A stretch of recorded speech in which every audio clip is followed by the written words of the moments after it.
TV सत्यमेव व्रतम. दिवसामध्ये एक वेगळंच काहीतरी आपण करतोय. कारण राजकीय नेता म्हटल्यानंतर त्याच्यात आणि तुमच्यामध्ये अंतर असतं. मी नेता म्हणून नाही आलोय. तुम्ही जे मला तुमच्या कुटुंबातील एक सदस्य मानता त्या कुटुंबाच्या जवळकीच्या नात्याने तुमच्यासोबत बोलायला आलेलो आहे. संकट येतात, संकट जातात, पण संकटाचा सामना आपण कसा करतो आणि या संकटामध्ये आपल्याला मदत कोण करतं हे फार महत्वाचं असतं. आता नागेशजी तुम्ही सांगितलं की वरून आदेश, आणि तुम्ही दादा सांगितलं की एका फोनवरती काय झालं. याचाच अर्थ असा की जो वरती बसलेला असतो त्याच्या जर का हृदयामध्ये जरा जरी माणुसकी असेल तर जास्त काही करण्याची गरज लागत नाही. एका फोनवरती सगळं काम आणि सगळे सूत्र हलू शकतात. काल परवापासून मी फिरतोय आणि तुमच्या सगळ्यांची व्यथा ऐकतोय. काय बोलायचं हेच समजत नाही, कारण रोज नवीन नवीन काहीतरी कळतंय. आता तुम्ही जे सांगितलं की सोयाबीनसाठी कुटुंबातील सगळ्या महिला असतील तर महिला घेऊन यायचं, लाईनीत उभं राहायचं, अंगठे उमटवायचे, आणि मग त्याच्यानंतर जर का त्याच्या मनात असेल तर मदत मिळणार किंवा काय असेल ते मिळणार. ही कोणती पद्धत आहे? जर मी केवळ एका अंगठ्यावरती जवळपास 30-32 लाख शेतकऱ्यांना 2 लाखापर्यंत पीक कर्ज मुक्त करू शकत होतो, कुठे तुम्हाला रांग लावावी लागली होती का? हा, गर्दी असेल तर असेल, पण त्याच्यानंतर कधी तुम्हाला आज नाही उद्या या, उद्या नाही परवा या, हे नाही आणा, ते आणलं, हे नाही आणलं, असं कधी त्रास झाला का? जात झाला का? बरं, मुळामध्ये आपण केलेली जी कर्जमुक्ती होती ती तुमच्यापर्यंत पोहोचली होती की नव्हती? त्याच्यानंतर संकट येत होती. अतिवृष्टी तेव्हाही झाली, अगदी 2 वेळा चक्रीवादळ आली, आणि त्याही पेक्षा सगळ्यात मोठं संकट जे जसं ही अतिवृष्टी अनेक, आता मला मगाच्या, आता तुम्ही सगळे ज्येष्ठच आहात आणि सगळेजण सांगते की त्यांच्या आयुष्यात असं कधी संकट पाहिलं नव्हतं.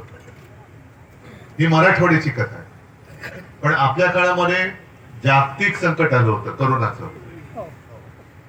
त्या करोनाच्या काळामध्ये सुद्धा आपण हीच यंत्रणा होती ती राबवली होती, आणि मग लसीकरण असेल, टेस्टिंग केंद्र असेल, आरोग्य सुविधा असेल, औषधोपचार असेल, हे गावागावात खेड्यापाड्यात पोहोचवण्याचा मी प्रयत्न केला होता. पोहोचले होते की नव्हते? अगदी स्वतः मी त्यावेळेला नंदुरबारच्या तिकडे अगदी टोकाचं जे गाव आहे आदिवासी पाडा, मला वाटतं बाबा तुम्ही होता तिथे सुद्धा लसीकरण केंद्र नीट सुरू आहे की नाही बघायला गेलो होतो. अनेक ठिकाणी दुर्गम भागामध्ये ड्रोनने औषधं पोहोचवली होती. म्हणजे करू शकतो म्हटलं तर. जी कर्जमुक्ती मी करून दाखवली होती, कोणती समिती नेमली होती, कोणाचा अहवाल घेतला होता मी, कोण आलो होतो तुमची विचारपूस करायला की काय शेत आहे, काय तुमचा पुरावा द्या, किती पीक काढलं पुरावा द्या, तुमचं शेत आहे, शेतच आहे, हे असे फालतू प्रश्न मी काय विचारत नव्हतो बसलो. तुमच्या आशीर्वादाने अनपेक्षितपणाने मुख्यमंत्री पदावरती बसण्याची संधी मिळाली, आणि मी उपकार नाही केले, मी माझं कर्तव्य केलं. आणि आता तेव्हा जी माहिती गोळा केली होती, म्हणजे सरकारच्या किंवा सगळ्यांच्या भाषेत डेटा, त्या शेतकऱ्यांची नावं तिथे आहेत. नवीन काय आले असतील तिथे ऍड करा. पण 32 लाख शेतकऱ्यांना जेव्हा आपण मदत करू शकलो होतो, कर्जमुक्त करू शकलो होतो, ती यंत्रणा सरकारचीच होती, सरकारकडेच आहे. ते खातं सरकारचंच होतं, सरकारकडेच आहे. पैशाचं वाटप सुद्धा बँकांच्या खात्यामध्ये, शेतकऱ्याच्या खात्यामध्ये बँकेमध्ये गेला होता, आणि कर्जमुक्त झाले होते. तेव्हा मी काय आपली माणसं नव्हती पाठवली पैसे घेऊन तुमच्या घराघरात, हे घ्या पैसे, हे घ्या पैसे, हे घ्या पैसे. सगळी माहिती तिकडे जमा आहे. त्यांनी जी काय कर्ज माफी केली होती, मी कर्जमुक्ती म्हणतो, ते कर्ज माफी म्हणतात. कारण माफी आणि मुक्तीमध्ये फरक आहे. माफी ही गुन्हेगाराला देतात, माझा शेतकरी काय गुन्हेगार नाहीये. शेतकरी गुन्हेगार नाहीये, तो स्वतःच्या कष्टाचं खातो, आणि नुसता नाही खात तर जगाला खाऊ घालतो. आता येताना सुद्धा एका शेतामध्ये आम्ही थांबलो होतो आणि पिठलं भाकरी खाऊन आलो मी. चांगलं वाटलं जरा. पण ही सगळी माहिती त्यांच्याकडे दिलेली आहे. मग माझी माहिती किंवा माझी मागणी अशी आहे की सगळी तिकडे माहिती असल्यानंतर जी योजना आपण महात्मा ज्योतिबा फुलेंच्या नावाने सुरू केली आणि ती पूर्ण केली, कालबद्ध पद्धतीमध्ये केली होती, तिचा टप्पा 2 सुरू करून देऊन टाका ना कर्जमुक्ती.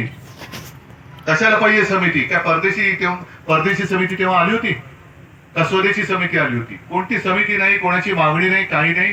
पण परत सांगतो, मी एक माणुसकी म्हणून ते केलं, माझं कर्तव्य म्हणून केलं. आता सारखा जो काही त्रास सुरू झालेला आहे की प्रत्येक ठिकाणी तुम्हाला अडवलं जात आहे, अनेक ठिकाणी. मग त्यांनी ती जी पॅकेज जे जाहीर केलं ते पुढे पॅकेजचं मी मुद्दामून वाचतो आणि त्याच्यानंतर अंमलच ती यादी मला द्या.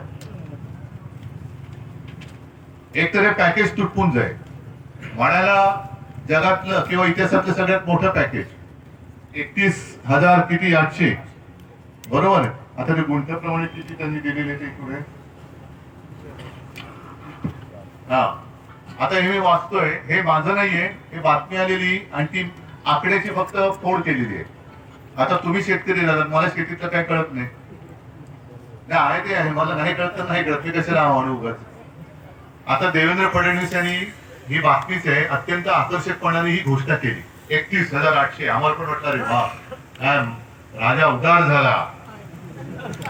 आणि नंतर हातात काय दिलं? कोण म्हणाले? टरबूज. राजा उदार झाला आणि हातात टरबूज दिलं, असे नवीन म्हण आले म्हणतात, मला नाही माहित नावाची म्हण आहे. आता त्याच्याप्रमाणे त्याच्यात 2200 कोटी रुपयांचा निधी हा आधीचा निधी आहे.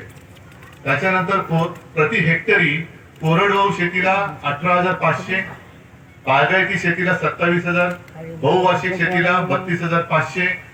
ह्या सगळ्या गोष्टी आहेत. म्हणजे गुंठ्याची मी नंतर सांगतो, पण ज्याला मिळाले ती मिळालेली ती नाही मिळाले ते ना. बघा आता इकडे 18,500, 27,000, 32,500. आता ही पहिलीच आपली जी बैठक झाली परवा, तिथे मला ही कोणी यादी आणून दिली, हे नावानिशी यादी आहे. त्याला किती मिळाले? 3300 रुपये, 1500 रुपये, 4,800, 1,000 रुपये, 5,000 रुपये, 5,600.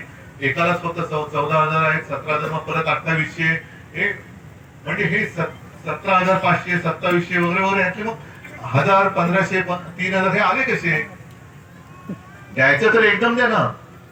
मग काही ठिकाणी आपण बागायतीला किंवा शेतीला सुद्धा ठिबक सिंचन समजू शकतो, पाणी फुकट जाऊ नये म्हणून. आता यांच्या मदतीचं ठिबक सिंचन सुरू आहे. थेंबे थेंबे थेंबे थेंबे आपल्या टाकत चालले.